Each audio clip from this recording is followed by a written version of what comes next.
Well, I think we're live, Tony. How you doing? How you doing, mate? Yeah, hi to everyone who's been waiting patiently. Hello, everybody. We've got TJ, we've got Steve Proud, we've got Benny Mac.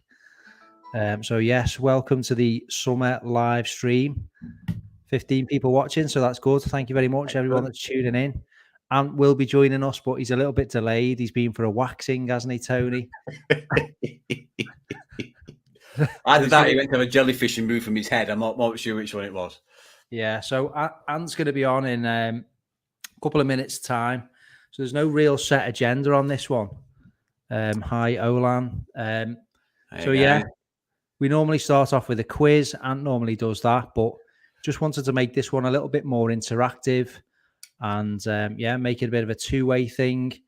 Quite conscious of the fact that current climate, a lot of people will be staying in the UK this summer, and as such, camping in general, we believe is going to be pretty popular. So there might be people watching this, might be people new to the channel who are new to the world of camping, to the world of wild camping. And they might want some tips and advice. So we could hopefully offer some pearls of wisdom. But Tony, how's it going, mate?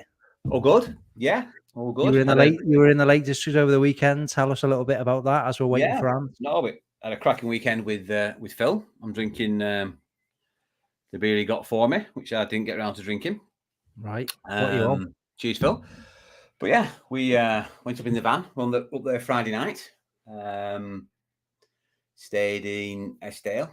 Walked up to Stanley Gill Force Waterfall. Yep. That's absolutely amazing. You definitely need to go there. There's this platform, like you sort of grate underneath, and you stood like 150 feet above the gorge. Absolutely unbelievable. Brilliant. Absolutely brilliant. I saw Phil's pictures in the group. Yeah. Benny's already asking, did Phil buy you a Foster's? No, it got thrown out. Choice. It got binned. It got binned.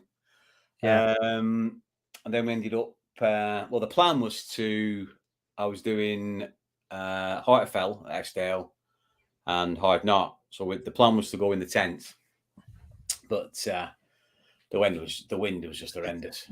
It was 50 mile. It were bonkers. 50 mile an hour plus. It were absolutely bonkers. You thought, there's no point. There's no point. I've been knackering my tent, and I've got van parts on side of the hill. I've sacked that off. So you were a glamper. Yeah, mate. And then we ended up going back to the van.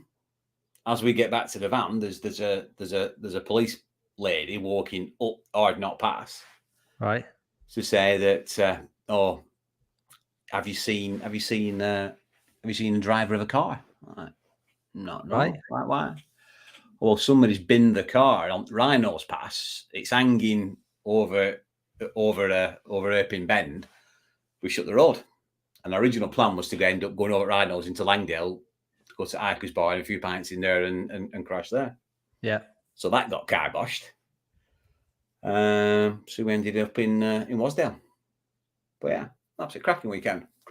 Good one. Yeah, saw some of Phil's pictures. It looked really good. To anyone here that's not in the Facebook group for MCM Outdoors, it's not a plug for that really, but there might be people watching that are not in the group. So there's a group, come along and join that. It's a closed group. Some great people in there. Lots of them are in the comments. So obviously recognize some of the names, but yeah, we share tips, advice, lots of photos. Quite a well-run group, isn't it? If I don't mind saying so myself. Tony's one of the moderators, so's Ant. And yeah, it's a good group, isn't it? Lots of inspiration in there. Lots of gear ideas, stuff to hurt the bank balance. You still there, Noble? We got technical difficulties. Well, I think Tony's paused, so I don't know what's happened there. But yeah, I'm put on the spot. But I'll carry it on going as we're waiting for Ant. I've lost my wingman. I was watching Top Gun Maverick as well this weekend. Well, that's got nothing to do with wild camping, but it's really good, absolutely cracking film, and it's well worth a look if you haven't seen that. So yeah, with no script, it's pretty tough. So I'm relying on people in the comments to try and help us out. We've got Benny there saying he can't tell with Tony. Sometimes he just looks like that. Has Tony had a stroke? No, he's got some technical issues. So I'm on my own here. I think I'm the only one with a stable internet connection. So yes. So some of the topics we're going to talk about, obviously it's going to be driven by people watching. We rely upon questions to make it interactive. Here's Ant. Welcome, Ant. Hi. How is your waxing? Yeah, not bad actually. Everyone. Yeah, it was pretty darn good. My back feels positively brand new. I feel like an 18-year-old again. Have you been stood on? Yeah, pretty much. Yeah. No, I highly recommend the sports massage, guys. Whew. Yeah. Well, mate, this is what's happening so far. First of all, shout out Tommy, lads, watching this. Hey, Tom. Tom, welcome to the live stream, Captain Seagull. But yeah, Tony's got some technical difficulties, mate, so he's just disappeared off. So what I've explained is there's no agenda as such, mate. I know we normally have a quiz, but we're not. So I've got a couple of topics, mate, and obviously you don't know, Ant, because we haven't spoken about it first, but we're talking about getting into lightweight wild camping, transitioning from ridiculous pack weights, which I normally carry 15, 16, 17 kilos, trying to get the pack weight down, especially this time of year, because it's not particularly enjoyable unless you like a bit of punishment on the hill. How we can make some weight savings, tips and advice in that regard, how we're all getting on. Hopefully some tips from the people watching the live stream. Upcoming content for us all throughout the summer, and obviously moving towards autumn. And then talking about particular tents. You can talk about some of the kit you use, Ant. People just starting off into the world of bushcraft. Yeah. And so it's going to be driven by everyone else. So first of all, in terms of lightweight camping, whilst we're waiting for Tony to come on, what do people do? Have anyone got any tips, any advice that you can drop in the comments? Ant, what would you say, mate, in terms of your camp, how you started off, kind of the weights of gear you were using, and then how that's evolved over the years, mate, into some kind of lighter weight kit, or are you still getting airlifted into your camps? Mate, you know that. Yeah, I very rarely go light. I don't think I own much light gear, if I'm honest. The lightest gear I've got is the Banshee, which is about I think, what is it, two and a half? Yeah, just over 2.5 kilos, something like that. So it's not by any means, it's not the heaviest, but it's not the lightest neither. I like yours and Tony's new one. Here's Tony. I don't know what happened there. Got to chuck me out. Really, me. Got booted out. What's going on? We're talking about lightweight kit, Tony. Ant's just talking us through, how he started off, the gear he had, and how that's evolved. So, cool. So I've got. I started to keep it nice and light. Well, nice and cheap. Sorry, not light. Beyond that, military gear. That's the route to go down if you want to keep it all cheap. Yeah. Some people say cheap and nasty, but I like military gear. It's solid, robust. There's no issues with it apart from the Dutch army leaking. That's the only one that's ever leaked on me, but everybody knows the issues on that. And then, like I say, I got the Aya. You're all right. We're just doing a live stream. Do you want to come on? It's Les. She's here. Go on, say hello. Stick your head in. Stick your head in. Say hi. There's about 10,000 people watching. She's just shut door in my face. Wow. Unbelievable. First time, mate. Yeah. So like I say, then we went on to the Banshee and started doing a few little trips to the lakes. Me and Charlie. Me mainly carrying everything, as he was quite small. He couldn't really carry anything. So you're carrying for two. So you've got to remember that as well. If you're going out with your kids and the young kids, you've got to carry for them as well. Has it changed much now? No, I don't think it has really. No, as you know, come Friday, Chris, we'll be gassing as we're going up. Yeah, you know what I mean.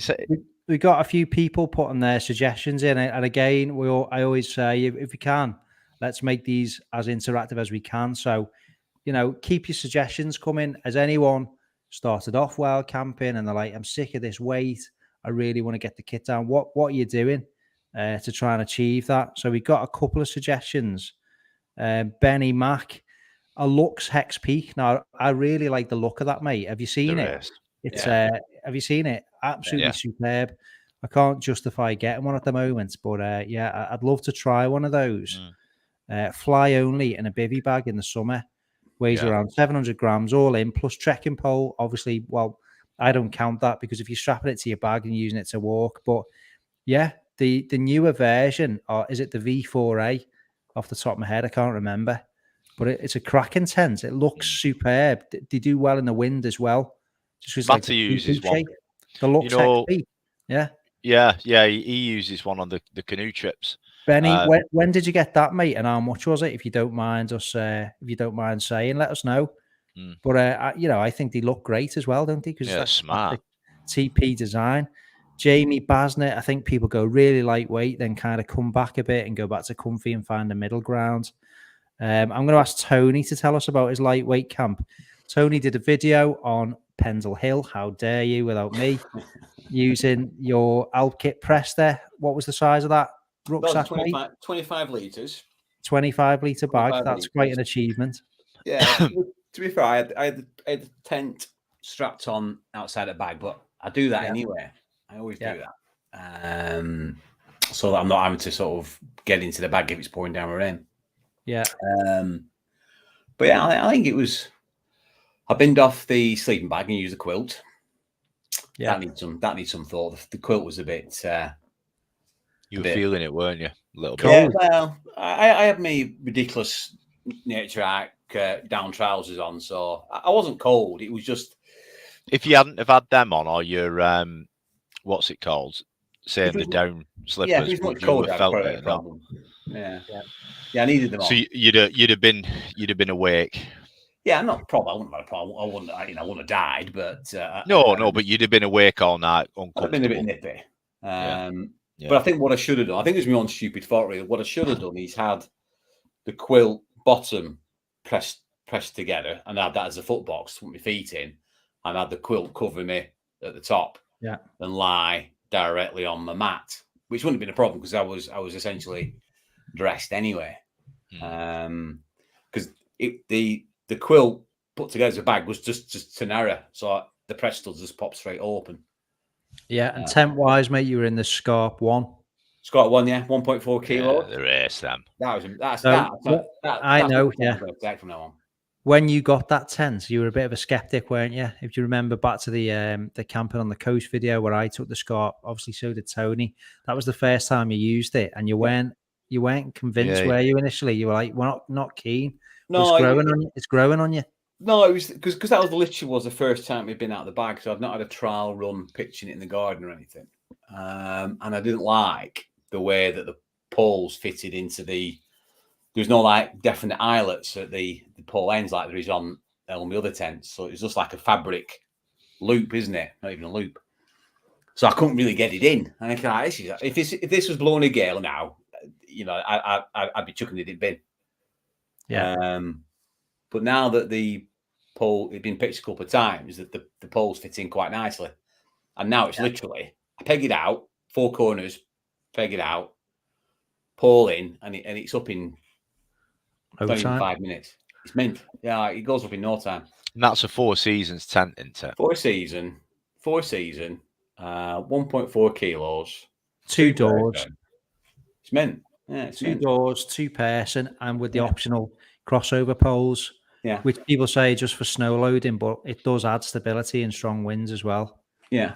And the only thing I don't like about it, the only thing I don't like about it is I got the 2022 version, which when I spoke to Henry Shires about it, just to be like fully transparent. Henry Shires, the guy who designed and puts them together, it's his company.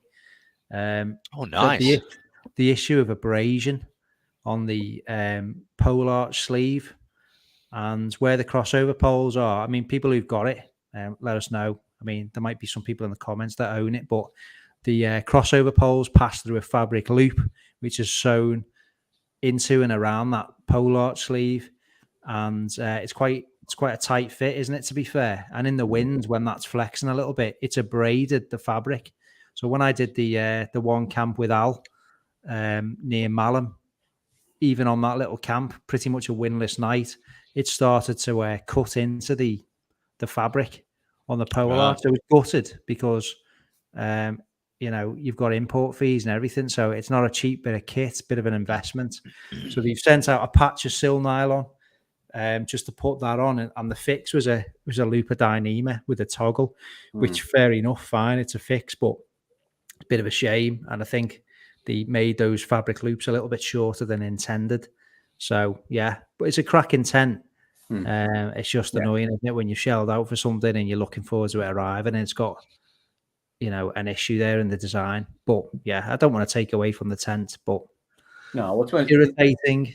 It's the only one I'm going to use going forward. It's 1.4 kilos. It's not much heavier than a Lanshan. You know what I mean?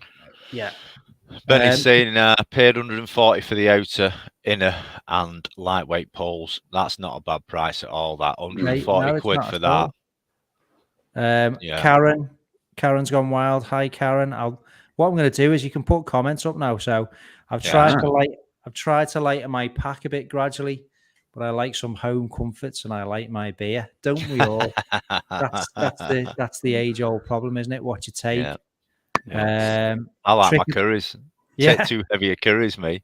Trick of the trail. My summer kit is lightweight until I add 5 440ml cans of IPA, and that's the pain, is it? Yeah. Well, that's good. And again, from Karen, lightweight rucksack. I've got that Exos Thunder Fit Exped Thunder 50. That's really light. A lot of people use the Osprey. Is it the Exos? It is, isn't it? Yeah. The Exos 48. Yeah. Noble, you got one of them, have you? Or we just made that up? Well, I use a Kestrel 48. That's light as well, isn't it? Yeah. It's just nice. It's just nice. Comfy. Nice and comfy. Steve Proud, some of the Chinese tents are light. So, yeah, like the Lanshans, 3FUL, the Nature Hike, some of their tents, Cloud Up 1, nice and light. The only thing that puts people off with some of those is shipping and the issues about shipping at the moment. There's a bit of a log jam, that kind of thing. The issues about sorting the address out as well. Yeah. That was so funny today.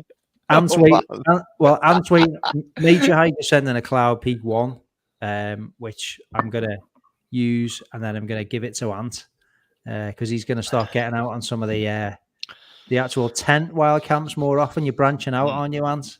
Yeah, I want to do some of the mountains if I can get up there. That's first off, if I can actually get up there and stop my knees from shaking. But I need a 4-season. I haven't got a 4-season tent, so Chris has kindly you can have that, donated this one to me. So yeah, I'm really looking forward to it, as I've seen Tony in it, and some of you guys have got them. I've been watching some of you guys' videos as well, just trying to get used to it and how it goes up, and the space in it is just unbelievable from what I remember, Tony. Yeah. No, it is. It is. Again, if I hadn't got the Scarp, I'd be using the Cloud Peak 2. Yeah, it's a lovely looking tent as well, isn't it? Yeah. There's some mods that you can do to it. There's a guy in the group. What's his name? I can't think. He lost the top hat on it. What's his name? You remember he was posted? Is it Chris Monk? Chris Monk. I think it's Chris Monk in the actual in the Facebook group. He lost the top hat and he got I think it's the person that's got Quinkcraft on Facebook. She made him a custom top hat for it. Okay. So it's a good tent, to be honest, Hans. It is. Really roomy. Bit of a copy of an Alak. To be fair, it's just like the Hilleberg Alak 2, isn't it? So Olan, good point. I only weigh my gear to make a note in my diary. I mean, I'm not one of them. I'll never be that. I know because there's some people who like saw the end off toothbrushes and things like that just to shave off every gram. I'm never going to be that anal about it. I don't think anyone sort of here is, to be fair. Not that there's anything wrong with that. It's just not my bag. But no. I mean, because you get fitter. You do. But is it a beast in exercise to get fitter? Or is it an enjoyable wild camp. But then again, some people like the beast and exercise. I suppose as well as you're getting, you know, I mean, especially me and Tony, as we're getting on a little bit, slowly but surely. You know, you want to try and keep yourself fit. You know, you want to try and, because you can quite easily, especially in the winter months, that little pudding fat around your midriff pretty much gets there without even looking, doesn't it? You know, you can sniff a beer or food, and you're putting on weight. So it's always good, especially like I say, as you get older, to you know, throw a heavy rucksack on and go up Great Hill or something like that, and back down again. You just you know, once a week, and you why not? Yeah, I've got to say, dragging myself up when I was at Borfell, that's what prompted the trying to go lightweight, because that absolutely killed me. I could barely put one foot in front of the other. By the time I got to the top of Borfell, I was absolutely goosed. Yeah, I was goosed. I'm like, I've got to do something here. I've got to do something here. Absolute killer, that, mate. But I was knackered. I was genuinely knackered. Tom said he's. Well, you're both looking well though now. You both look as though you've shed a load. I've lost about half a stone, mate. Tony's lost a lot. Yeah. Yeah. Well, I'm on the Aldi soup diet, so I'm literally eating soup twice a day. That's it. 1,000 calories a day. That's it. Just a comment here. So I'm just about live and let die. I'm just about to begin wild camping. I'm looking at an MSR Elixir 3 or Terra Nova All Season Laser Compact. What would you recommend? Yeah, I saw that. Can I just ask why you're wanting the 3? Oh, the 3 seasons, is it? Sorry. Well, yeah, 3 seasons. Well, I think it's just Elixir 3, yeah. Oh, no. Okay. Elixir as in, just it could be the... Yeah, I thought it was 3 mana. Yeah. Well, I don't know the difference in price point between them. And I can only speak from experience of the Elixir. And so can you, Ant, because you've tried it out, haven't you? But the Elixir, I prefer it to the Hubba, personally, because it's cheaper. And I think it's more robust. There might be people saying, it is. I think the Elixir is more robust than the Hubba. It's better value. I used it on the camp with you about a month ago, Ant. And it's got tons of room in it. Loads of pockets, loads of mesh pockets, which you might think, well, so what? I'll just put everything on the floor. But trust me, when you want to be organized, there's pockets towards the roof of the tent. There's loads, so like it's almost got a built-in gear loft. You've got your 2 I love vestibules. You've got 2 vestibules. The only thing that puts some people off, and you see it on my video, is the fact that you've got to pitch it in a first. But you've got to do that with the Hubba. So I'm not sure whether I think the Laser Compact pitches all in one, but the Elixir, for the price and the usable space and the features and the quality of the quality, fabrics, I think it's unbeatable.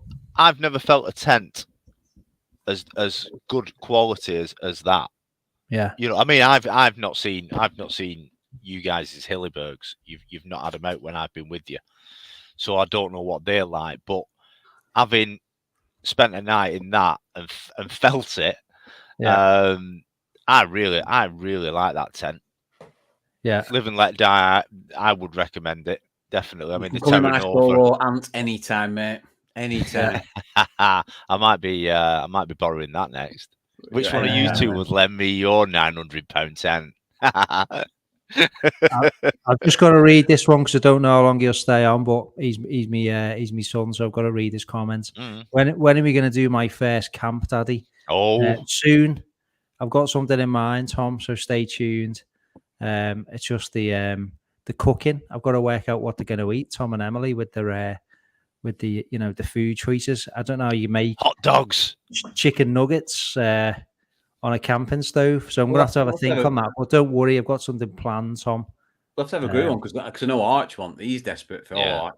So we'll take Tom and Emily, my kids. We'll get Arch, see if Charlie's up for it, and Charlie can watch them then. He can be chaperone. If we're going fishing, we need to take Charlie with us because he's the only one that actually catches anything. Oh yeah, true. Yeah. We get the kids firelighting and stuff like that, so we'll have a good one, Tom. So yeah, don't worry about that. Gary, IPA ales, all right, Gaz? Hey, Gaz. New lightweight tent is 50 kilos, and his car boot looks like Asda's homeware. The aisle, he's gone soft. Is this your roof tent? It's nice, Gary? though. Yeah, it's amazing. You've got a nice, stable, flat pitch, haven't you? As long as you put your handbrake on. So, yeah, Gary's got a roof tent. For anyone that doesn't know, if you're following on Instagram, IPA Ales, you will see that when he goes up to the lakes and he puts pictures on of his trips up there, he's got a roof tent, which great. One of my mates has got one of those. So Luke Croxford wins Lanchan 2, skeptical on its ability in the wind, not used it yet. What I'd say, Luke, is that just choose your pitch site carefully and lower the height of the trekking poles. I think off the top of my head, it's around 120 centimeters. Just lower it and get the fly sheet to the ground. And obviously, look for a sheltered pitch if you can. Jamie Bassnet saying with the Elixir must be a bit like the Soloist. It's nominally in a first, but if you pitch the footprint, you can attach the poles directly to the footprint, put the outer on the footprint, and then put the inner inside second. Yeah. So you can pitch it outer first as long as you put the footprint down. Yeah. And Jamie's saying that the Elixir is the same. Well. Yeah. Sorry, mate, cut over there. But James, great to see a live show again. Last one was very good. I think you all had a good drink on the last one. Well, it's a school night tonight, so it's not going over the top. But yeah, thanks very much, James. Great weather in the lake at the moment. Benny Mac, get yourself over to the Dales, and nothing over 750. No exposed sections. And you're not a big fan of the old exposed sort of ridges and stuff, are you, mate? No, you'll never get me on anything stupid. There's no chance. There's no point me doing any of the Wainwrights. Well, some of the Wainwrights, I should say. There's some awkward ones, isn't there? Yeah. But no, anything that I can't dive onto a grass verge before falling off, then I ain't doing it. Chris knows what I was like going up Red Screes, so. And that's just Red Screes. Oh, man. Yeah, I will never forget that, Chris, when you said, before we started hanging about together and stuff, and I watched your video, and you said, Red Screes is a family mountain. So I thought, perfect, great. That's why me and Charlie went up and come back down. I was absolutely petrified. Oh, man, it was horrific. And then he kindly said, right, I'll take you up. So yeah, that was. I think that was the last time I did a mountain. Oh no, it weren't. Me and Tony, we did that one, didn't we? Yeah, that was all right. Yeah, I enjoyed that one. Things like that, I will come. Anything worse than Red Screes, I think I'll struggle with. Mate, we'll get you there. In terms of the Elixir, I think you can pitch it. I think you can. Well, you can put the outer up just using the footprint. Yeah. But the problem you've got is when you put the poles, it's a bit of a faff. You can technically do it. So you can put the outer on, put the poles up. Yeah. Put the outer on. Yeah. Then you've got to clip the inner on from the inside. Yeah. But because you've put the outer eyelets through the poles first, this is so boring. Because you've put the eyelets front, you've got to reach under, do them, unclip that, and then put the inner eyelet through it. So it's a bit of a faff, but it can be done. It's like a game of Twister inside your tent. So I take your point, Jamie. You can do that. I do forget. This guy, F5 U-Cell, I've got a Fox 2 OEX, and the rest of my gear came around 14 kilos, felt too heavy. Any pointers for that? 14 kilos is not bad, but then the lightweight campers would just be horrified at that. But my bags often weigh 14 kilos in excess. Pointers again, it's just like not taking water, filtering your water. Water's heavy. Filter your water, buy a water filter. Catadine, be free. It's got a good following. I mean, don't take beer. I don't know what else you take, but 14 kilos again. But I mean, cost of living at the moment, it's a nightmare, isn't it? People haven't got tons of money lying around to just upgrade it because lightweight kit's a bit more expensive. Someone's made a comment again on fuel prices. It's bad. Greg Fountain, cost of fuel. Is the cost of fuel preventing people from getting out? It's really doing my head in. Yeah, it is. Absolutely. I cannot stick 40 quid in every fortnight to drive to the lakes just in fuel. It's an absolute nightmare. So I feel your pain. It's car sharing all the way now, I think. Car sharing, yeah. We're quite lucky in that, we all live sort of like local-ish to each other. So we can, jump in Tony's van. So, in your circle of mates, just get car sharing if you can. Yeah. So anyway, I've put mate in the banners if anyone's got any suggestions. Again, if you've got any specific questions, just ask. But so we've touched on the lightweight wild camping, upcoming content. Should we just go into that for a little bit of a Ant, do you want to kick off on that, mate? Oh gosh, upcoming content. Well, on the spot there, haven't I? Yeah. I've got just make something up. I've got nothing really planned, if I'm honest. We're out this weekend. Yeah. We've got our video. I thought you were on about like future stuff, like big trips, if you know what I mean, like canoe trips or whatever like that. So nothing planned canoe wise, but I'm out every other weekend anyway, guys. So there will be some sort of wild camp going on or bushcrafting or whatever. As you say, we've got our camp on Friday night. Me, Chris, and Leon. Unfortunately, Tony and Phil can't make it. But yeah. Oh, actually, I have got something that might interest you. Actually, if I can get hold of him. You know that podcast I did the other night, the horror one? Yeah. Well, this guy, right, is meant to be some sort of like, exorcist. Yeah. But he can bring in things while speaking on the phone to people. So he's offered the next time that we're on a camp. Look at Tony. For us to give him a ring, or he'll give us a ring. He doesn't mind. He's going to sum it up for us. Yeah, he's basically gonna tell a couple of stories that he's got. The last time he did it was a gang of wild campers in a forest, and there was a couple of them in the crew that were a lot like Tony, who didn't believe, man. He didn't believe. But they soon believed and asked him to shut it down correctly because things were happening in the woods.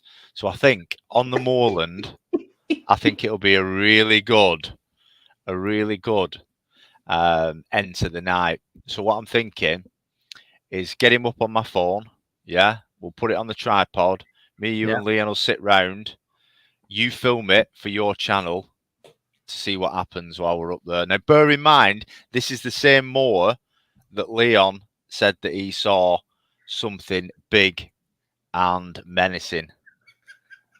See, Tony doesn't believe it. He's not having any of it, guys. Every single time. You need to leave that till I'm there. Just get the whole lot of us there. Something big and menacing. Yeah, but he could do it again. Tony can't help the innuendo, can he? You just know what he's thinking in his head. That's what he's laughing at, yeah. We know what he's thinking. God. Yeah, well, mate, that'll be good, to be fair. So, yeah, me and Ant and Leon are heading out on Friday night. Tony is otherwise engaged this weekend. But then I've mentioned that my sort of like YouTube-y content schedule, if you want to call it that, is going to be fortnightly, every other weekend. So this is one of my free weekends. So I'll be out this weekend. So I'm looking forward to that. Content for me would just be trying as much bits of kit as I can. I can't buy it. I'm relying on the generosity of anyone that's sending anything to test out, just from the perspective of bringing new bits of content to the channel, really. It's going to be out in the Nordis calendar a bit more on the telemark. Got a review of the Opland coming up, which is ridiculous in terms of the size of that. The big massive Opland 3. The big tunnel tent. We need we're gonna have a good session in there, aren't we? To be fair, less than 2 kilos for that massive tent in winter. winter. What we need to do is we haven't done anything for your Phil's or Ant's upcoming birthdays, to be honest. Yeah. So I turn 40 in March. Phil is 21. Ant's about to turn. I don't do birthdays 80. anymore. I've told Tony I've stopped birthdays. No, I don't believe in them. Yeah. So that's it. Noble, what about yourself, mate? Just, you're forgetting you've got your that hammock system as well. You're doing. Oh yes, I have. Yeah, and mate, when you look at the I was just showing Tony before. When you look at the bags, this brand is Ticket to the Moon. So this is their hammock. I've got a top which is similar. I won't show too much because I'm going to save it for a vid, but I've got a really good hammock camp coming up soon using some of this. It's all made in Bali, and yeah, it's got a good story behind and a good ethos behind the company as well. So quality gear. Yeah. I haven't done a hammock camp in ages, so I'm really looking forward to that. So that is coming up for me. I'm just looking forward to some more camps. The dreaded midgies are out, so the midge net's going to be on, the old smidge net. Looking Don't really forget weird. It tomorrow, man. Flipping out, it's going to be horrendous there. The midgies are back, so that's going to be horrendous. Yeah. Just let's look at some more of the comments before we just move it along. Tony, what's your thing? We didn't ask him, did we? What's me? Your I've got my camp with Phil to go up. That'll going up next Tuesday, hopefully, and then we've got one weekend before. Well, Michelle's going to Wales for 4 weeks, so I'll be going down there at weekends. So I'm hoping to get something done there. But then I'll be at home midweek on my own, so I might be going out sort of midweek locally, just pottering about, doing something here and there. But I'd like to do something in Wales whilst I'm there, to be honest. I've not really done anything there. So maybe trying to get up one of the Snowdonia Mountains, something like that. I'll tell you what we need to do as well. We need to get a catch and cook over on Anglesey. I want some of that mackerel. Bit of fresh mackerel around Malta. Yeah, definitely. Camp on the beach, be mint that. Yeah, just a quick one. Just answer that comment, Scottish Woodsman. Yeah, you did offer to send a Transit Triangle. Very grateful for that. It's not, I haven't replied intentionally. It's just my Facebook Messenger defaults to my personal one. So I'll get back to you. It doesn't default to the MCM Outdoors page. So appreciate that. I'll get a message to you. It's much appreciated. But yeah, catch and cook should be good, that Ant, to be fair. It'll be all right. A bit of fresh mackerel. So, oh man, yeah, definitely. Craig, suggestions how I can stop hay fever ruining my camp this weekend. I feel your pain. I had a bad experience on near Pike last summer. Horrendous. Pollen's really high at the moment. It's not good.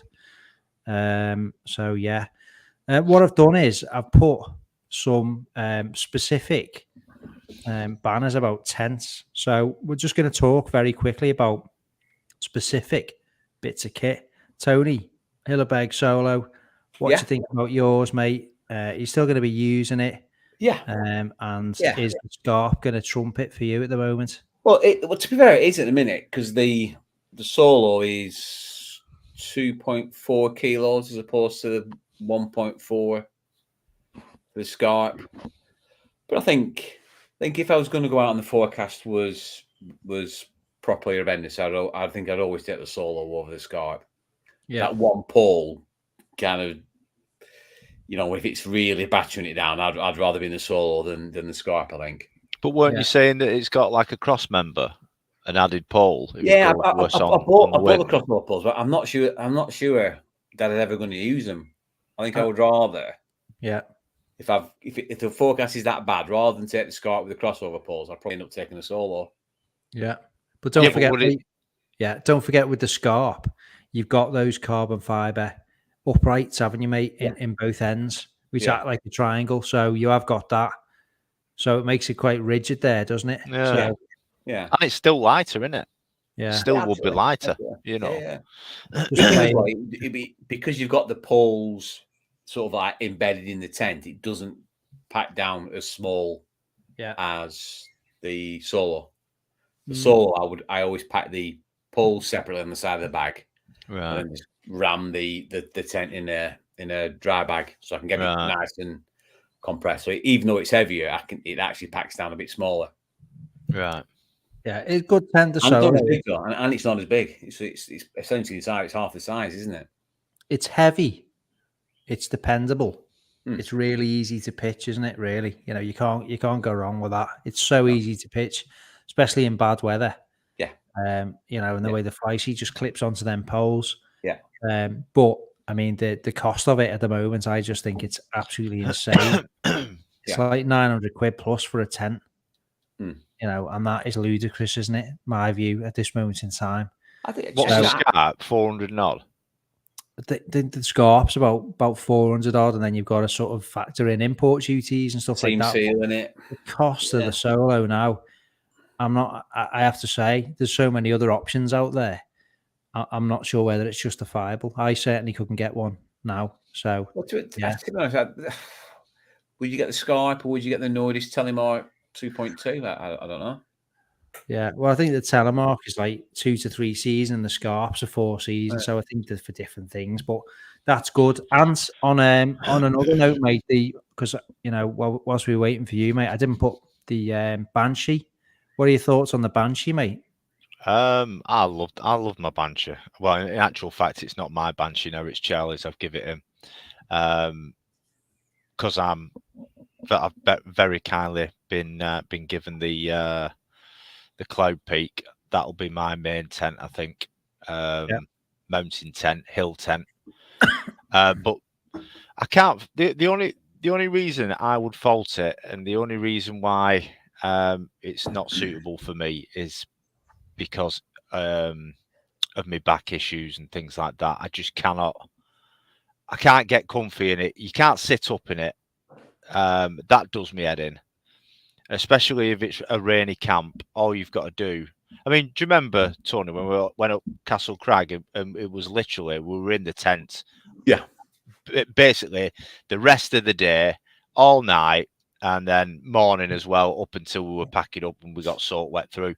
And especially, I was the wrong way around. Do you remember? So that were another. That was my fault. I pitched it wrong, but I had to sleep the opposite way around. So literally, you were like that, trying to talk to each other, which it weren't good. So that's the only reason I don't like it. Everything else is bomb proof, and that's the reason why the DOV are all over it. So yeah. Look at Benny's comment there on it. I bet I will be. Yeah. I bet I will Jane. Be. Welcome, Jane Evans as well. Good friend of the channel.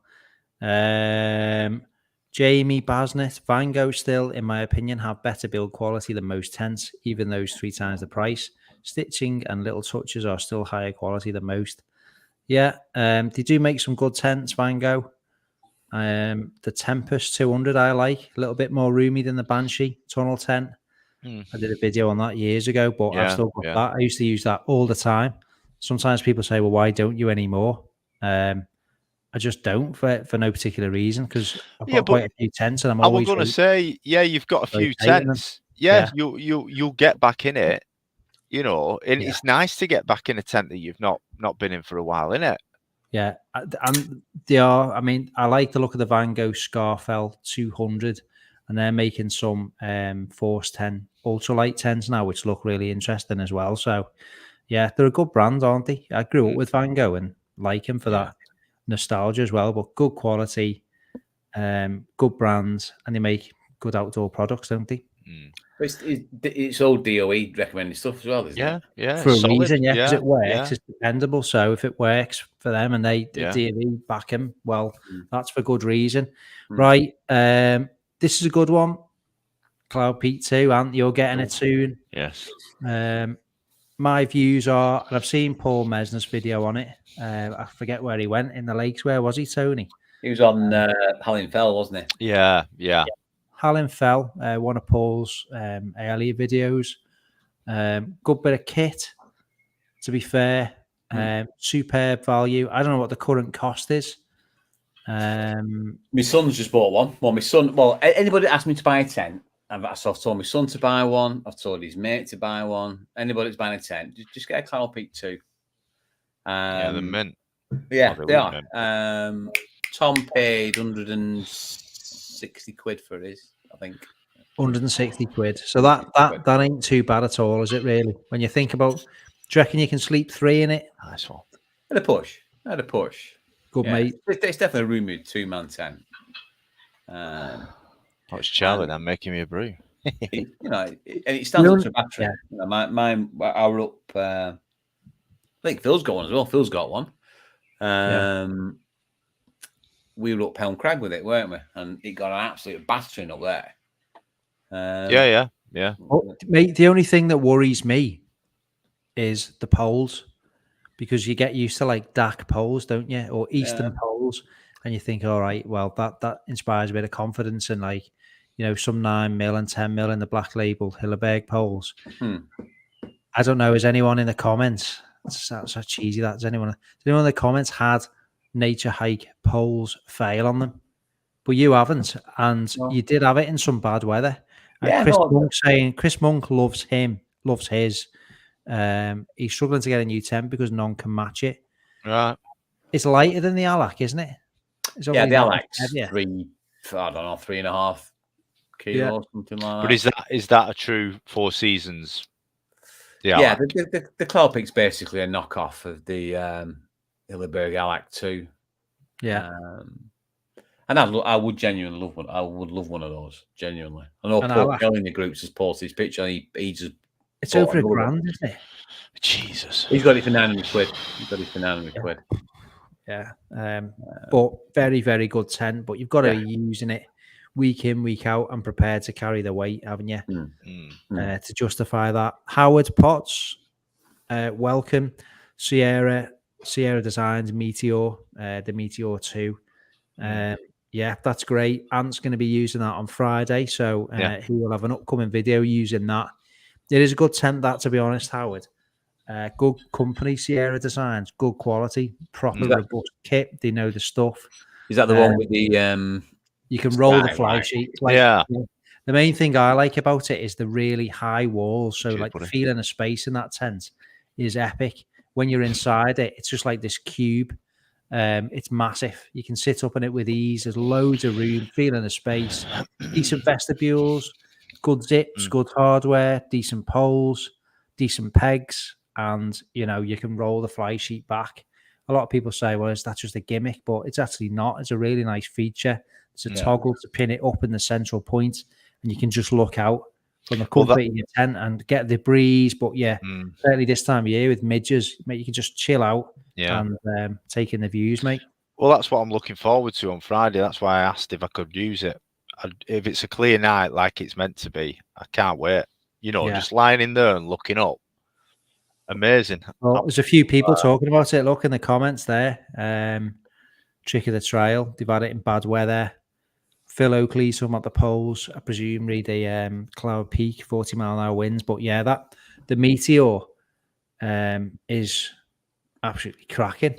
You'll find out, Ant, won't you? You're going to find out, mate, in a couple of days' time. But a bit of kit, and even little things such as the stuff sack for it.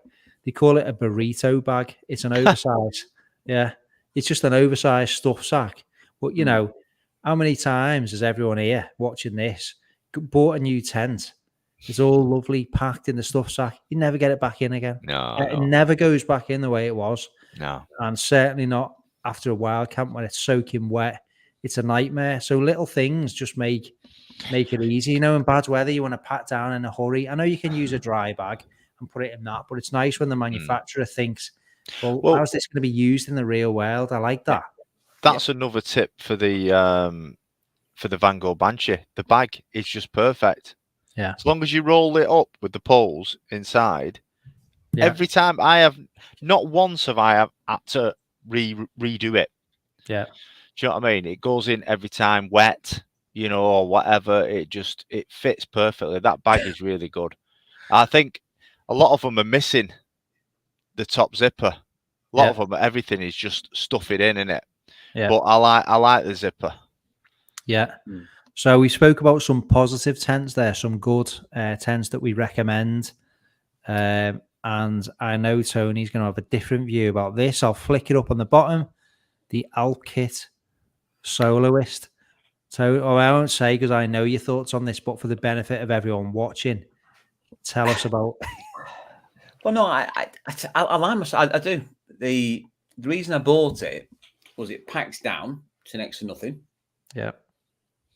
It's 1.1 kilos. Mm-hmm. Pitch it out at first, but it's the size of a coffin, and it's not got any. It hasn't really got a porch. So if you're cooking, you're cooking out in the rain. Yeah. But if it was a choice between that and bivy bag or a Lancashire, something like that, or a trekking pole tent, I'd always take the Soloist because I'm getting a proper genuine tent rather than a trekking pole tent. And it's what Jamie said. 1.1 kilos. Yeah. Well, mate, what was that? I'm never going to use it. I'll not use it anymore. Oh, mate, yeah. I must apologise because I was thinking of the Polestar. Polestar. Yeah, no, the Polestar. That got potted. Yeah, so sorry to any people who like the Soloist. I didn't mean that. I meant the Polestar. I just got confused. Yeah, no, the Polestar went back. That went garbage, back. Absolute garbage. You know, just say it because it's true, wasn't it? It was like... I could tell you weren't happy when you first put it up. Yeah, I don't know if has anyone got one of them and who's watching the Alpkit Polestar. Yeah, trekking pole. The sort of like cross, don't they? Cross at one end, but then you've got like 6 foot of fabric with nothing to sort of keep it rigid. Yeah. So literally, it was just saggy as hell, and it ended up sort of wet through inside. Well, what happened was the inner ended up touching the fly, and the water just comes straight through. So no, that was pants. That was bad. I think that was just a bad design, in my opinion. And I'm surprised because Alpkit are normally bang on, aren't they? It's a good idea, but it was just unrefined. And I like the look of it. Yeah, it might have been me. It might have been me. I think that's like a prototype, which like wasn't ready for market. That's just my view on that. It wasn't ready to go. No. Bit of a shame, but if you're thinking trekking pole tents, we'll look at the Lancashire 1. I'd have a Lancashire 1 over that any day. Or Lancashire 2. No, just the laws of physics. You had both poles crossing over at one end, and then you had 6 foot plus of fabric just stretched out. And no matter how tight I got it, I tried to tension it. I couldn't get it where the fly sheet was taut. So I ended up with the fly touching the inner, and it would just wet through inside. But that Taiji as well, that 3FUL, Al from Bushman, I know he's used that on a couple of his recent camps. 3FUL Taiji 2. So I got one to review, and I did it on Pendle, I think last year. And I was like, is this like, because people say it's like a copy of a Solo. It's not. I mean, it looks similar, but that's a good tent. He's got the 4-season in it. I've got the mesh, but I mean, what are your views on those Chinese marketed tents flooding the UK? Is it a bad thing, or is it a good thing, or is it going to force maybe some of the UK manufacturers or the European manufacturers to up the game and stay on top of the game, offer competitive pricing? And I don't know, it's not a bad thing, is it? To be fair, the competition, people are going to stay on top of the game. Precisely. I can't, a lot of people buy for the name, though, don't they? There is a lot of that, yeah. You like I was saying, you can't go wrong with Alpkit stuff normally. Everything is. The only thing I noticed when I was unpacking my bag, it was Alpkit this, Alpkit that. Tony's the unofficial Alpkit ambassador. Why they don't sponsor it, I have no idea. But literally everything. Because they don't sponsor anybody, that's why. They even do bikes, lightweight bikes, don't they? Their own brand bikes, which is just. I do like Alpkit, though, I must admit. Yeah, I'll just answer Phil. I've cooked in the Taiji, albeit I think it was a boil in the bagger or something like that. But yeah, if you watch my if you go on the channel, mate, shameless plug, and you scroll back to sort of last year on the timeline, you'll see my kind of review stroke first impressions of the Taiji too. And yeah, I'm cooking in there. It was absolutely Baltic. But yeah, Phil, have a look at that, mate, and hopefully that answers your questions. So Benny, I've got my eyes on a. Someone pronounce that. Cool. Kuiu? Storm Don't ask Star me. or Mountain Star. Very rare over here. Fellman Dave has one on his channel. Looks like a really good alternative to Hilleberg. I like 4-season tents. I haven't managed to get out that much in Storm Arwen was probably the worst weather last year, but there's nothing better than being in your tent in bad weather. Yeah, I know. But Yeah, knowing that your tent can handle it, you're nice and warm and cozy in your tent, and you think, right, it's designed for this. There's no issues. Yeah. So yeah, I've never heard of that brand, Benny. To be fair, but yeah. James Smith, how could you encourage young families through new starters on what equipment to buy in these difficult times? They just want to get out. They really want to get out. Your kids want to go. Good question, James. I mean, there's outdoor gear exchange on like Facebook, things like that. Look at going to Go Outdoors and get one of the discount cards as well, because they're actually pretty good. You get some really good prices, for example, on that. And look at eBay for some used gear. Yeah. And again, you don't Go Outdoors still price matching as well. Yeah, so Go Outdoors price match, and I think if you find it cheaper, they'll knock another, is it 10% or 5% off that? So go and have a look on Go Outdoors, James. That's just one that springs to mind. Yeah, Decathlon. Yeah.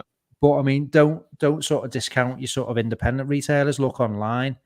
Some of your independent retailers don't. You're getting that extra service really, which you don't get, for example, in one of the larger chains. So yeah, don't ever discount that. But I mean, look for second-hand gear. Yeah, look for used gear. We just talked about, the Chinese brands and stuff like that. Yeah, you'll get a lot of quality gear, really. I mean, another good site. I don't know whether you guys use it. Is AliExpress. Yeah, that's really good. I've had umpteen things that I still use to this day from AliExpress. Yeah. So yeah, there's so many stuff because people are struggling, aren't they, financially? Yeah, and it's great. You can get fully kitted out on there, no problem, and it ain't going to break the bank. If you've got your heart set on, I want to camp outdoors. Well, don't discount bivvying. Certainly we're coming up to summer, so go and get yourself a bivvy bag, a cheap Cowboy bivvy bag. camp. All you need is a mat. You can get yourself a cheap top and you can go out and experience it, see all the sights and see the sights, hear the sounds, and you can bivvy it. Because do you need a tent in the summer? Well, you don't actually, do you? You can just get something with a bug net. You can get some of these mesh tents really cheap. So, certainly for the next couple of months or so, you'd be all right, really, unless it's chucking it down, weather dependent. So you don't have to spend a lot. No. You match your gear to conditions, don't you? So if you can wild camp in with, I don't know, 100 quid of the gear, 200 quid of the gear, but you just got to keep your eye on the conditions, haven't you? You're not going to go out camping in. Howard's taking the piss out of me microphone size in 50 mile an hour wind. Yeah, you've just got to kind of adapt, haven't you, to the conditions, really. Yeah. So, but you don't have to spend a lot. A lot of comments about the Taiji. It's a good looking tent. So is that the one that you were on Hanging Stones with last year? No, I went. I took it up to Pendle Hill, surprise, and slept in it there, mate. But it's good. It's the quality is good. I need to make more videos on it. To be fair, I'll get it out again. Which was Nature Right one that me and Ant came up to Hanging Stones with you. You were already there. Me and Ant came. That was the Cloud Up one. Yeah, I like that one. I put a poll on Instagram for this weekend, and it was like, what tent should I use this weekend, and that's winning the poll at the moment. The Yeah, Cloud Up it's one. a good. Okay. I might be in that on Friday, but it's a good tent, the Cloud Up one. But yeah, has it got a bug net on that? It has, yeah. It has, hasn't it? Yeah, double skin. It's in a first, but it's a nice design, nice and tall at the apex of it. So yeah, might be doing that. Yeah, I like that tent. What's that? What was that? What was it called? The Mong. What was that called? Nature Hike Mongar, like the worst named tent ever, isn't it? The Mongar 2. I don't know. Yeah. Good, nice looking tent, nice and roomy. It's a little bit like the Taiji, whereas the Taiji is the tent clips onto the poles, so the poles are like a bit of an exoskeleton kind of thing with the Taiji, whereas the Mongar, the fly sheet, goes over the pole, so it's like your traditional kind of design tent. But yeah, not too bad. The wall on Pendle Hill is now called MCM wall on my OS map. Well, somebody commented on mine, asked me if that was Chris's spot. He owns that. I can't help it. I love the area.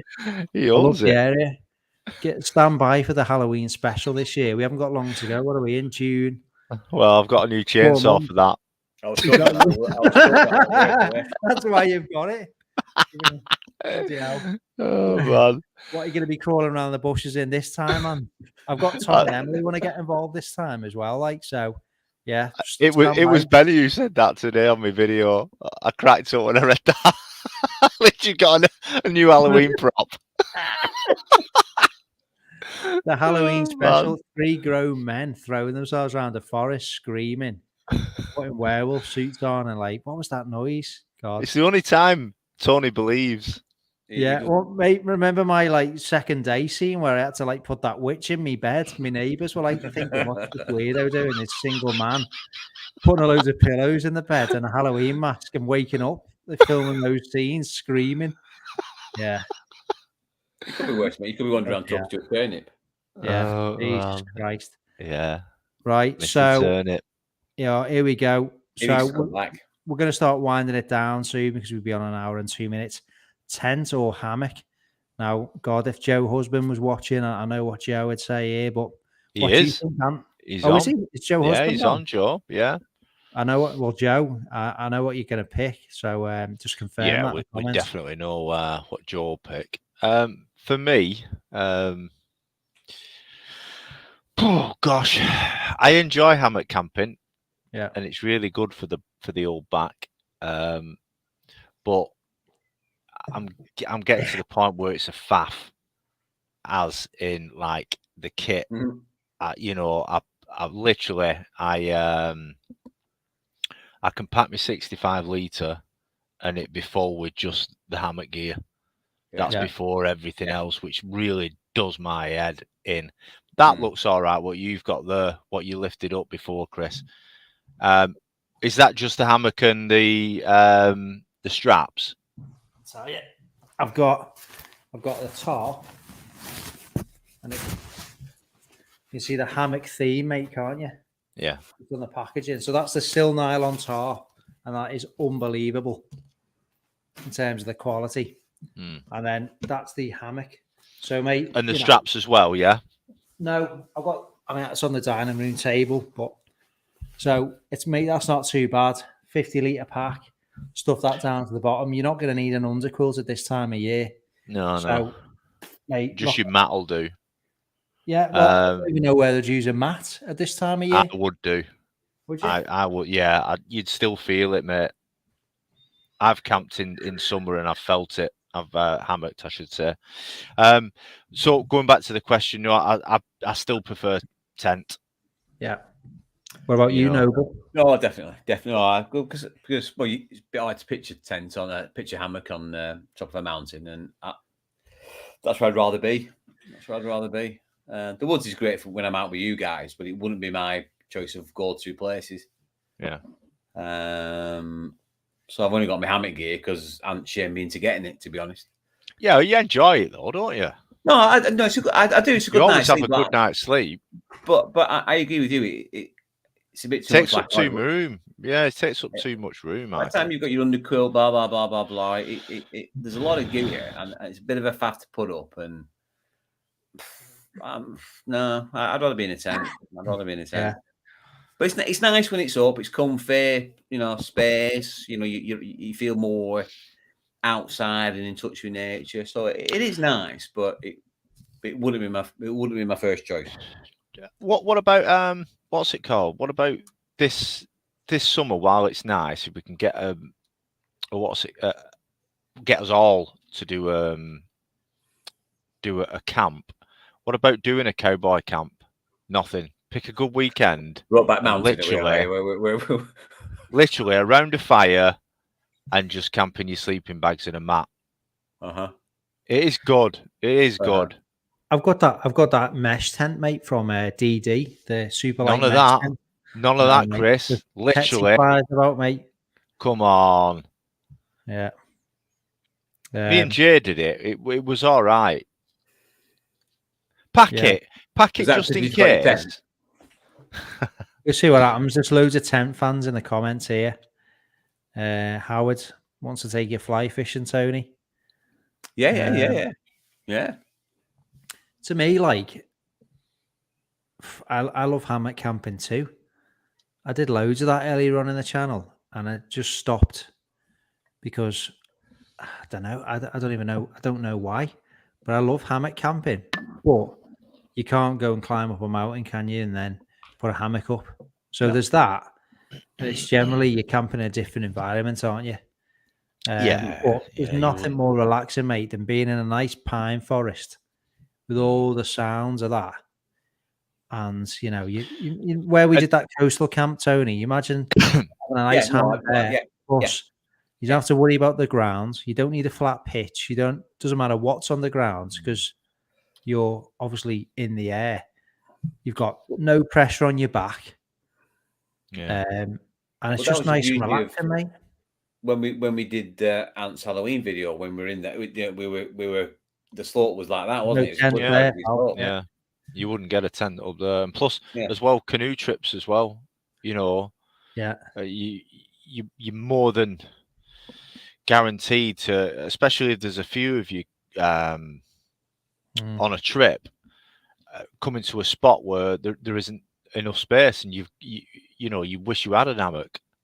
Yeah. So for trips like that, and then you don't have to carry it as well. You can just pack it into a waterproof dry sack, and you're sorted, aren't you?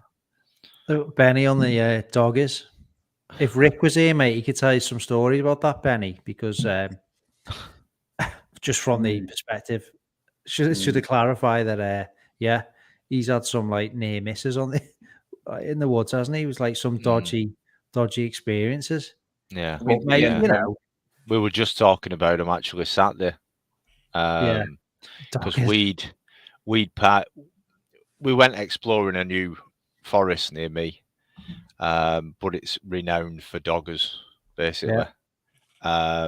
It's just is anyone that doesn't, and surely everyone knows what that means. Yeah, what people that walk the dogs and we're on the same page. Yeah, people that walk the dogs. If you don't like dogs, then it's a bit of hassle. But so they also use the woods there. Yeah. Now, how far back they go into the woods is anybody's guess. But the problem being that you have is my wife kind of mentioned this when I come back and I told her where we'd been, and she said, "You do know that organised groups go up there to stop them and film it, stop dogging." Yeah, and I'm thinking, just like a movement. Yeah, it's a movement that started up. So I'm thinking, oh God, I hope they don't come across us. Me and Rick in the woods chopping up with chainsaws and axes and knives, and then somebody comes trying to film us on TikTok. We're going to stop you from dogging. You're going to stop them by filming them. How does that work? Well, they film to shame them, don't they? It's filming to shame. We won't go into too much detail, and we won't say the exact location. Does your wife know? Good point. I shall ask it less. Won't say the exact location, but a car park that we have to park our vehicles in on some of our local. There's some right strange characters there, each to their own. But I think they're strange. So do Ant and Tony. But who had that flaming Leon. Leon had Madonna. Leon and Madonna, didn't they? Someone had a Madonna outfit. Madonna pulled up next to someone. There's a bloke in a Madonna outfit. Yeah, didn't he have a wig on? No virgin, mate. He had the gloves up to his elbows. He had the Madonna boobs and some nice long gloves. Yeah, honestly, you need to. I mean, I've been there and been waiting for Ant and Tony on occasions, and some of the looks you get, and it's like, I don't know what the secret code is, mate. I'm not involved in any of that. Oh, Jesus Christ. Yeah. So, see, look at Chris. Chris says it. Cowboy camps sound great, or Ace even. You know what I mean? You've got to try it, guys. Give it a go. Thanks very much, James. Supporting the channel there, mate. Much appreciated as well. So yeah, shout out for that. It goes straight back into the channel, but thank you very much. You should have done it on my channel. Yeah, thank you very much, James. Greatly appreciated. But yeah, cowboy camping. I've seen that Hayes Outdoors video, mate, years ago, where he slept on like a red ant mound next to that waterfall, and he woke up and he looked like he got monkeypox. Think of the last group camp that on we YouTube did. now. In our wood, Rick slept outside. Yeah, he just had his. Rick's hardcore, mate. He does all stuff like that. I don't like slugs going on me. I hate slugs. Protein. Oh God. Yeah. Well, I'll convince you Friday. Yeah. So I mean, I kind of like running out of topics. We've spoken about. We've not done a quiz, and we're not doing a quiz. Bit of lightweight wild camping. Touch on the upcoming content. We've spoken a little about different tents. So we'll just give it. Maybe are you two all right for 10 more minutes? I'm here all night, mate. I've nowhere else to go. Anybody else? Any questions? Well, I'm gonna. A couple of requests.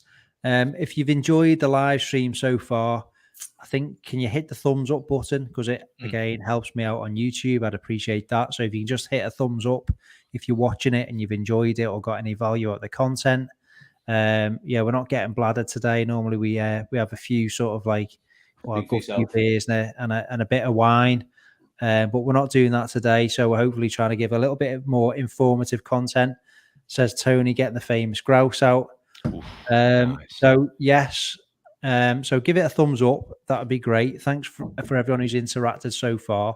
Yeah, thank you, guys. It would be rubbish if nobody bothered to interact. So yeah, it'd just be us talking to ourselves, really. So thanks. We do appreciate that. You actually make it. So if anyone's got any questions, we'll just leave this. I've got a little banner for it. We'll have questions. Yeah, ask us a question. There you go. So little ticker across the bottom of the screen. If you've got any questions for me and Tony or all of us, let us know and we'll give it 10 or so more minutes. I'm just going to get another quick beer. But drop your comments as quick as you can type them, and we'll answer as many as we can if you've got one for us. So yeah, I'll just nip for the loo. Yeah, back in a sec. Right. Oh, I got it. Tony, you keep talking. No, we'll do it tactically here, and you go, and I'll wait for you. So yeah, right. Okay. Trick of the trail. Any tips for camping in local small woods, or do you reckon it's a bad idea? Well, years gone by, and when I was starting out, I was always sneaking off and sneaking into places, seeing what I could get away with, really. So try it, to be fair. I obviously can't advise people to trespass, and I'm not going into that whole debate what you can and what you can't do. But if it's private property, just be careful. A lot of the local woods around me are used for game shooting. So you don't want to be on the wrong side of a 12 gauge. So yeah, I mean, just just use a bit of common sense. And if you're going to do that, make sure it's nice and quiet and out of the way, that you're discreet. You've not got a head torch blaring out the woodland, and you're not drawing attention to yourself. Arrive late, go early, and stick to the rules in your area. That's all I can say on that, really. Benny, Noble, you're a heathen because you're on famous grouse, mate. Where's the single malt? Right, He's a blend. You're on the blend, mate. It's absolutely disgraceful. Olan's happy with it, mate. Yeah. Jane is setting up some solar off-grid equipment. Good idea at this moment in time because the world is frankly going mad. Yeah. So you're on the right idea, to be fair, being self-sufficient, because there's talks of like power outages. I'm not going there on the old Great Reset front. That's not to say I don't. I'm not invested in my views on that. Trust me, I've got them. But we'll go down a rabbit hole, won't we, if we start talking about that. But Jane, you're setting up solar off-grid equipment. Anyone any knowledge on this? Anyone in the comments that can help Jane out? She's got a 100-watt solar panel and a 4,000 inverter battery. 4,000, 40,000. Is that some kind of like milliamp hours? Again, my mate Al from Bushman and Blue, a couple of videos back, he was using a massive power bank. I don't know if you saw that. Good idea, certainly in these times where, it's absolutely crazy at the moment. But I've not got any solar panels. I know a lot of people on the wild camps use solar chargers, use power banks. I've got a decent power bank. People use solar chargers on the roof of the tent or on the rucksack as they're hiking into camp. But can anyone help Jane out? Ant, have you got any knowledge about solar power, mate, or solar panels, anything like that? I haven't. I'm useless. Sorry, Jane. I don't know. I've got one power pack. That's about it. But I'd love solar panels. They're. I must admit, I have been trying to get hold of some. Go on the loo. I've been trying to get hold of some myself because they are great for long trips, long distance trips, and things like that. Even if you're in your car, aren't they? Like your car camping. Nobody wants to just plug everything into the car, do they? If you're on a campsite and you've got a solar power, I've got a couple on the van. So when we were in Abersock, we were on with no electric. So we have a solar panel that charges the battery of the van. And then I've also got a separate power bank with an inverter that then also has solar panels. And between the two, I can switch between the two and just keep myself continuously running. It's absolutely perfect. It works. To charge stuff up then. I'll charge them up, I should say. Well, if because I'm drawing current from the only thing that's pulling current in the van is the fridge. Right. So the fridge and the night heater. So the night heater's on it as well, is it? Night heater runs obviously 12 volts to fire up. And you're probably getting, like I said, I don't know, half a week out of That's decent then, isn't it? Yeah. And I'm constantly charging my phones, and we've got phones coming out our ears, so I've been charged up. But then I've also got a great big 1,000-watt power bank as well that's also being charged up by solar panel. So when the internal battery runs flat, I will then plug the van into the inverter in the power bank to recharge the van's batteries up. That then gives me another couple of days. And then the solar panels take in bright sunshine, will take 2 days to recharge the power bank. Right, okay. So, I can constantly just cycle between the two and just keep myself completely off grid. That power bank works great as well. It does work great. Yeah. So, Jane, good question on that, to be fair.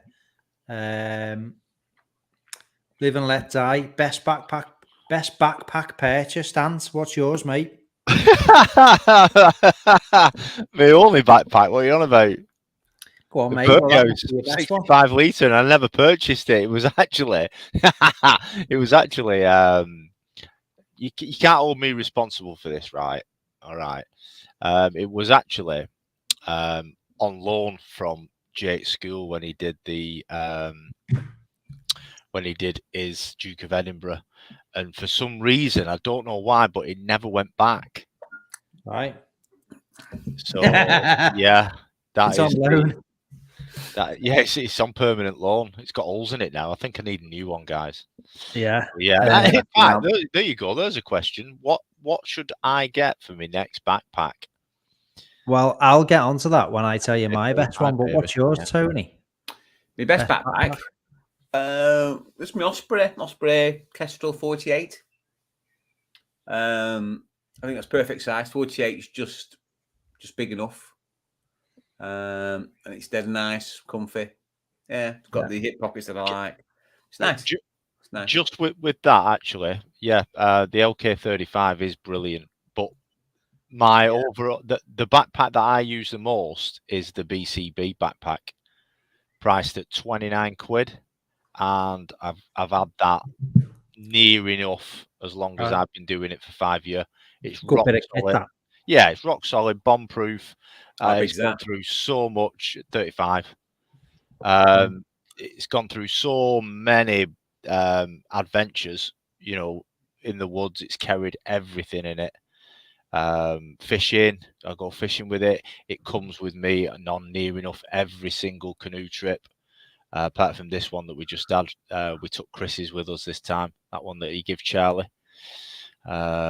So thanks again, Chris, for that. That's getting absolutely battered at the minute. So I think 35 made by Hagloff's. That is a perfect size. Yeah, it's good. Yeah, it's a good backpack. So yeah, the BCB for me all the way. Yeah. Oh, yeah, mine is that Osprey Aether 70 AG. 70. Yeah, I've got the 65, haven't I? But the 70. Because I think if you're just starting off, you're gonna pack more, and the more experience you get, you whittle that down.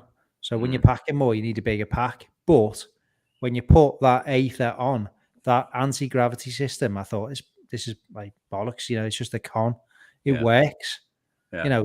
That hip belt and the AG system, the way it's kind of like a floating suspension system on the pack. Yeah, and it transfers the weight to your hips. You've got to get it sized correctly, but it works, and it does. Yeah, okay, you've got to pick it up and put it on, but when it's on, you're like, it actually works, doesn't it? Yeah. It's a really good pack, and it's Osprey, so it's well put together. It's not cheap, but it's worth investing in your pack if you can. Yeah. Good question here for us all. Should Pat Dickinson be knighted? I would say a resounding yes. Absolutely. In his pub shed. I'd go to the after party if I could blag an invite and listen to his vinyl and get pissed with him. How much weight do you think Pat Dixon takes up? Or do you think he's carrying? Everything. Can I just say as well, on a serious note regarding Pat, he has helped my dad in so many ways with this pub shed. What's it called? What do you call them? Series. Yeah. It's the only thing that he actually sits and watches through. They can be. Some of them can be like 40 odd minutes long. But he loves them. And that is saying something. If any of you guys know Pat, just pass that on. He's really helped. With how things are, with my dad. So awesome. That's spot on. He's got a massive following, and deservedly so. Because he's just a genuine man. There's no agenda, no front, and that just comes across, doesn't it, on his vids? One of my favourite ones is pub crawl around Sheffield, where he can't speak by the end of it. He's literally blaring his words. He can hardly talk. He can't even look straight at the camera. What a nice man with obviously a really interesting story. Because when you look at he talks about traveling around Europe with the lads, and he was a bit of a cool character back in the day, wasn't he? So he's put some of the old pictures on. He's what a nice, genuine bloke. Well, he was in Hilleberg tents, weren't he, back in the 1970s? You'll have to see if you can get him on for a live show. Yeah, anyone who's watching, let's petition Pat and try and get him on one of the live streams, or even better, let's try and get an invite to his pub shed. I'll bring all the equipment and we'll do a live from Pat's pub shed, and I'll bring the ale as well. That'd be amazing. Yeah. So Pat Dickinson should be knighted. So just moving down. Someone's got a council allotment, eating well. Yeah, grow your own at the moment. Top tip. Good man. Old lady. Look at that. Jane's had a shed put up. It's instead of a man shed, it's a she shed with a hammock in. I wanted to be off grid in my shed. You can't beat that. Absolutely superb. Oh, Gary, here we go. Our mate Gary. Are drones worth their money? Yes. Yes. Absolutely. Yes. Absolutely. I love mine. Although I've got to say the Mavic Mini 3 does strike me as a tad expensive, to be honest. Yeah. They're missing a trick because why would you buy a Mavic Mini 3 when you can get a Mavic Pro 2 for similar money? What's the point? Tony's buying 3, aren't you, Tony? You did say today I'm on it. I did. But you say you're on it. You're on it. I was lying. I think they're worth the money. If you make content for social media, they're worth the money. Yeah. Because you can get shots, obviously, that you can't get from a standalone camera. Yeah. But if you're an enthusiast and you just like video editing or aerial photography, yes. But for a fad or a toy, well, I don't know, mate. Just buy one. I don't think they're a fad. They should be in what anybody who does this and who makes YouTube videos, they should have a drone in the backpack because it just I don't know, it just finishes a video off. That we were talking, weren't we? You don't need a lot of footage for it. You need seconds to make it stand out from the rest of the things that are on YouTube. You know, things that will blow your mind away. Well, shots that will blow your mind. They're fantastic. They really are. When I went to Borfell, I was absolutely. When I met Craig from Wild Camping 101 when I were on top, and when I watched his video of the same camp, he'd used his drone quite a lot. And I'd not. I tend to, I cart mine around with me everywhere, but because it's in my bag, I can't be asked getting it out. So I tend only to use it when I'm pitched up. Yeah. And then I'll spend 10 minutes flying around. Whereas what Craig had done, he'd obviously got it out and filmed as he was walking around. And some of the shots he got were spot on. And I'm thinking that I'd walked along the corridor route, not the corridor route, Climbers Traverse. And the footage I'd got, if I'd have just took the extra 5 minutes to get the drone out of the bag and just fly it along the traverse, that footage would have been absolutely mind-bending. It'd have been phenomenal. It just adds to it, doesn't it? Yeah, it does it. Because you're going to these phenomenal places, seeing all this fantastic stuff, and you've got this bit of gear that can sort of give you this extra dimension to what you're normally doing. I think they're an absolute sort of not essential, but definitely worth having if you can get one. That extra bit of footage will transform your video from okay to sort of spot on.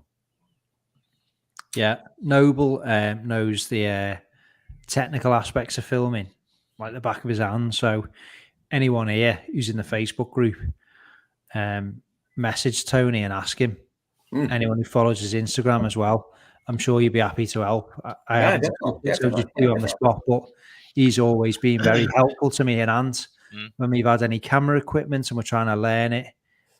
You know, the ins and outs of cameras, ISO settings, exposure settings, frame rate, absolutely everything. Tony knows, so I'm sure you're happy to help, aren't you, mate? The tech absolutely. I can blow the arse off anybody, man. Don't worry about that. Yeah, don't worry about that. So, Jetboil v Pocket Rocket 2, totally different stoves, aren't they? The Pocket Rocket 2 is just the burner, which screws onto your gas cartridge. Your Jetboil is your cooking system, which includes your burner head, your pot, and other bits and pieces. So 2 different things. You want a good water boiler, get a jet boil. You're going to be using dehydrated meals, get a jet boil. If you want to do different cooking and you want to cook up some raw ingredients and stuff like that, Pocket Rocket 2. But the as far as I'm concerned, 2 different stoves for different purposes. Best beer to take in the summer when camping, because that's going to get warm. Cheers, Joey. I don't know, mate. Warm beer never tastes good, to be fair. Find a stream, put it in there, or drink a load of them as quick as you can, and then they all taste the same. Yeah. So there you go. Yes. What else? Chris, thank you again for your support of the channel there. That's just come up. Very much appreciated. And again, just everyone else who's supported the channel through this live stream. I don't know how that's happened, by the way. I don't know what feature's been enabled, but just anyone who's done that, clearly you're not obliged to, but it's much appreciated. And it goes back, straight back into the channel. Petrol money getting to and from locations at the moment. So thanks very much. So yes, just about to wrap it up really, but I'm just scanning for Brimmers. Hello, mate. Scanning for any last minute questions. Joe, thanks. We produce excellent footage with the drones. Yeah, the great bits of kit. Cheers, bud. Jackie Beck, a great idea to live with a different bunch. Can someone else, Ant and Tony, can you scroll back up, mate? Because I've lost a bit of context here. I'm going down the list. Yeah, it is a good one. I like this, Ant. This is good. This is good topic for a bit more convo here. VR camping vids, the next big thing. I agree with that. I do agree with that, and I can say that this is coming. Facebook or Meta, I don't like the idea of that, but how cool would it be to have the ability, these 360-degree cameras, Tony, like, what is it, the Insta360 or whatever? Yeah. Mesmer's got one. A few people have got one. You imagine that you're capturing a 360-degree view, and you have the ability as a consumer or a subscriber to watch that content on YouTube, put a headset on, and you can look in a 360-degree field of view. I've got it might not be a good thing, because there's some things that I don't want to be on camera. Like there could be someone behind you having a burst or something like that off shot. So you've got to. There's those kind of things. It probably captures some dodgy things, but if it's you and you're controlling the footage on us. Pretty immersive, but I don't know. What do you think on that? Yeah, I've got the Vive, so I watch movies on that, sat in a cinema. Yeah. So you don't have to go to a cinema if you just fancy a chilled out night. Put the Vive on, nice headset on, lie back. I know what he's thinking. Tony, every time you can't take him anywhere, guys. And watch a film. And there's only you in the cinema. So yeah, no, I like it, but why not? It's a good idea, but what I don't like is when I edit videos, and we could do one of these lives all about video editing, giving away the tricks of like what we like to do, and what goes into video editing. But when I edit a video and I'm looking at the preview screen on whatever I'm using, that's the content I want people to see, So if I'm filming a video, well, I don't know what the camera's filming behind me. It might be crap. It might be out of shot. It might be all over the place. I want to know. Rubbish all over. Well, yeah. I want to know what I'm filming, and I want to know what the viewer's going to see at the end of it. So if I'm VR, what the hell's behind me? VR doesn't mean live though. You can just as easily edit a VR video. Doesn't have to be live. Well, imagine how much longer the workflow is, mate, to edit 360 instead of just like 180 degree. That's the downside of using them, isn't it? I don't know. I've never used one, so I don't know what it entails. We then got to, if you're going to use like an Insta360 camera, if you ever watch on the BBC on BBC 4, whatever it is, they do like winter walks. They have like celebs doing a walk. I remember you saying about that, yeah. But what goes into the editing though? And they're just using an Insta360. Yeah. So what all the Insta360 is doing is capturing everything, and then you got to use the Insta app to then get your footage. So it's only basically the same as what we're doing now, except the camera's captured absolutely everything. So within the Insta app, you are then choosing what of that footage you want to use. Yeah, just makes it more intense. But then you're linking two bits of technology together, aren't you? You're linking your Insta360 and your VR headset and just sticking them both together, aren't you? But you don't. It doesn't have to be live. You still got the ability to edit out all that stuff you don't want to show. We'll see how. I mean, it's going to evolve in the future. So who knows? Technical question for you, Tony, from Rob Hall.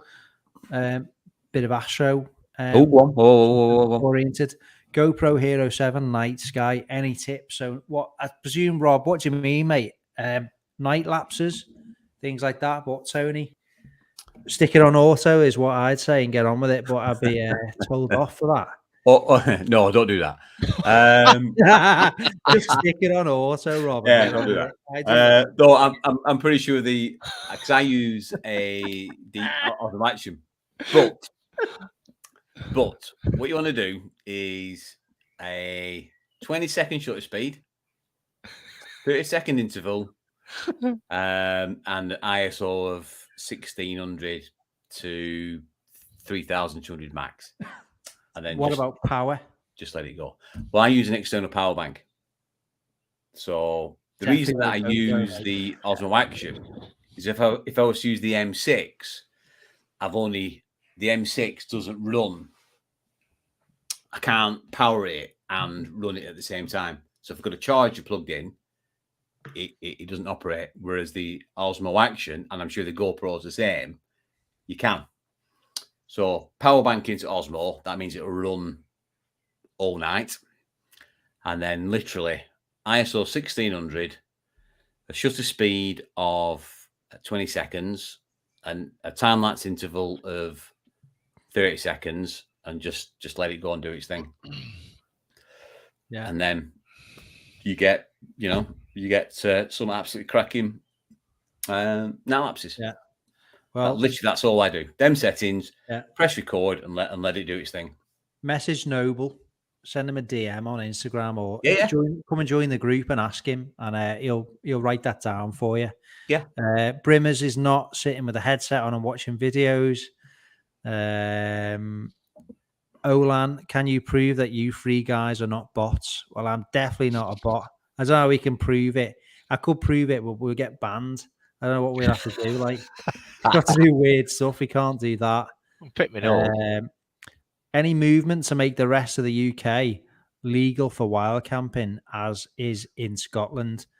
Well, I've no idea, but I wouldn't think so. I don't think it's ever going to happen.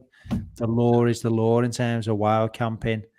It's not legal, is it? But it's tolerated. Have you guys have you ever had any issues? Anybody ever? I've never moved on. I've never been moved on. I've never been asked to be moved on. I've seen all the videos. I'm sure people have here where people have pitched in the middle of the afternoon, low down next to lakes in honeypot sites, and then sort of be moved on. I won't say any more than that. But no, it's not going to be made legal. I don't think. I wish it was, but I don't think they need to make it legal, do they? Why? I mean, it works, doesn't it? Leave no trace, pitch high, and if you're asked to move on, move on. But it's a thriving pastime because people are, on the whole, respectful.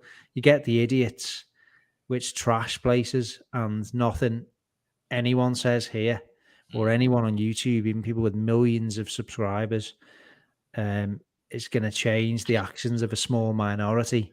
But I think, it's going to carry on the way it is, to be fair. Right. It's nice in Scotland, isn't it, to have that? But I don't think it's going to change for England. Don't know what you lads think there, or... No.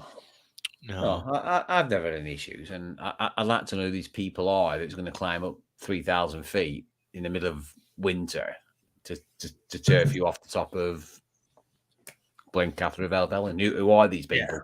They're not. the thing is as well, I mean, especially when you're up in lakes and, you know, you've got a backpack on, a 65-litre backpack with things strapped to the side. You're not just going on a day hike, and they know that. But I've had comments when you walk past them. Are you going up on the top, lads? Oh, have a great one. It looks like rain, doesn't it? Oh, make sure you're all hunkered down. And they're not bothered. Yeah. You know, because they're outdoor people. They've done it themselves, I've no doubt. Yeah. You know, and it's like you said, people tolerate it. Yeah. Take your crap home and everybody will be happy. Yeah. That's it. Well, and you can only people wish they were doing it themselves. You can only try and set those examples, and it's a little bit like condescending, isn't it? Because we're all adults at the end of the day, and you shouldn't have to set examples. I'm not saying that from a preachy point of view, but I always like to say, left no trace of kind of like ingrained into that whole kind of habit, really. Why should we say it? Because we're like-minded people, as we say, you know, in the videos. Everybody who watches us go by the same code. You take your stuff home, whatever you take in, it comes back out with you. So people know that. People know that, especially if you're filming. You know, why should you have to show that you're taking all your crap and all that's left is trampled earth, as we say? You know, it's. Well, you'll have seen the comments in videos, mate, where the one video you don't show that. Oh, still, you still get it. You still get it. I'm disappointed you didn't show leave no trace. This is I've had it with fires and stuff. Kind of example is that. It's like, you know, but why should we have to keep showing it? Because the people who are watching our videos, as I say, are like-minded people. It's the ones who don't watch our videos that are leaving all the crap about. Yeah. Well, yeah, mate. Well, yeah. It shouldn't be from a virtue signaling perspective. Well, I showed leave no trace on a good person. It shouldn't be like that, should it? Otherwise, it's just a meaningless virtue signal. I'm good. I showed leave no trace. Yeah. Okay. Well, that is a good way. It's like, he's got his backpack on. He's gone. We know that he's took all his stuff with him. Yeah. I can see it swinging on the back of his blooming rucksack, for one. Yeah. That's where I put my rubbish. Well, the thing is, people that are watching your videos, you're almost preaching to converted, aren't you? Because exactly, you're not going to reach anybody. You're not going to reach that minority that do it, that leave the crap, because they won't watch your videos. If they do, they only want to watch it for your locations. Yeah, absolutely. Yeah, absolutely. I agree. All right. Well, we'll wrap it up in a few minutes. But Pete Lindsay, what 4-season tent would you recommend? And would you go for a 1-man or 2-man? Would you sacrifice weight or space? Well, if you're going solo, 4-season tent, I'd probably say the Hilleberg solo. If budget's not an option, the solo 4-season tent's more expensive. We touched upon it earlier on in this live stream. Scarp 1, it's good. There's other brands out there. Anyone else wants to chip in? I'd always go for 2-man over 1-man. The extra space always makes you camping that little bit more luxurious. Yeah. I can't comment really. I've not got a 4-seasons tent, so don't know. There's plenty out there. If you send me an email, Pete, the MCM Outdoor Show at yahoo.co.uk, it's in the about section of the YouTube channel. I'll get back to you with a bit more of an in-depth answer on that. Email me if you want, mate, and I'll give you that. So anything else? I can't see anything else. So I think we're gonna wrap it up, lads. What do you think? Doritos or Pringles? Doritos or Pringles? Doritos or Pringles? Pringles, mate. Pringles. So just from me, thank you very much for everyone that has tuned in and watched this rambling live stream. I hope you've got some value from it. It was a bit of an impromptu one. We didn't have any sort of agenda or plan. It was just wing it and see what happened. But because everyone has interacted and given us some topics of conversation, it's hopefully flowed a little bit. So I appreciate that. To everyone that supported the channel additionally, thank you very much. It's really valued. But it's always good to But it's great to interact with everyone in the comments when I put a standalone video out there. Ultimately, without being cheesy, this is genuine. And I'm sure Ant and Tony will echo this, but it's the community which make YouTube, and it's the interaction with subscribers, and it's getting that value from it, knowing that you're helping people, you may be inspiring people, you're giving some advice, tips. It's that bit of value which makes it great. So that's reflected in the interaction in the live stream tonight. So thank you very much for everyone who's tuned in. And thanks for everyone that has donated to MCM Outdoors. It all goes back into the channel. So thank you very much. I am out on Friday with Ant and Leon, and I will try my best. Well, I will definitely have it up Sunday evening. It's going to be a new wild camping video out there. And there's a poll on Instagram. If you follow MCM Outdoors on Instagram, you can sort of contribute to that poll and sort of decide what tent I'm going to use. But the cloud up. So that's it from me, Ant and Tony. I'll give it to you. Thank you very much, guys. Thank you very much. Yeah, thank you. And like Chris says, it's the community that makes it fun for us guys as well. When we're making these videos, we've all got our own communities that come together when we do things like this and do the collabs. And that's what it is. It's collabs and mates getting together and bringing you guys with us. So yeah, thank you so much, guys. Yeah. Okay. So yeah, and just finally, tough times at the moment. Everyone's kind of feeling the pinch, aren't they? So hunker down, keep enjoying the great outdoors.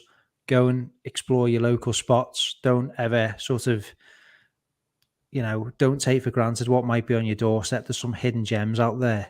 Get an OS map for your area, look online, and just go and explore locally as well. Petrol's a nightmare. So yeah, don't, there's hidden gems out there on your doorstep. So yeah, but yes, I'll see you on the next video on Sunday evening, and we'll catch you on the next live stream as well. So thanks very much. Enjoy the rest of your night, and catch you all again soon. Good night. Thank you.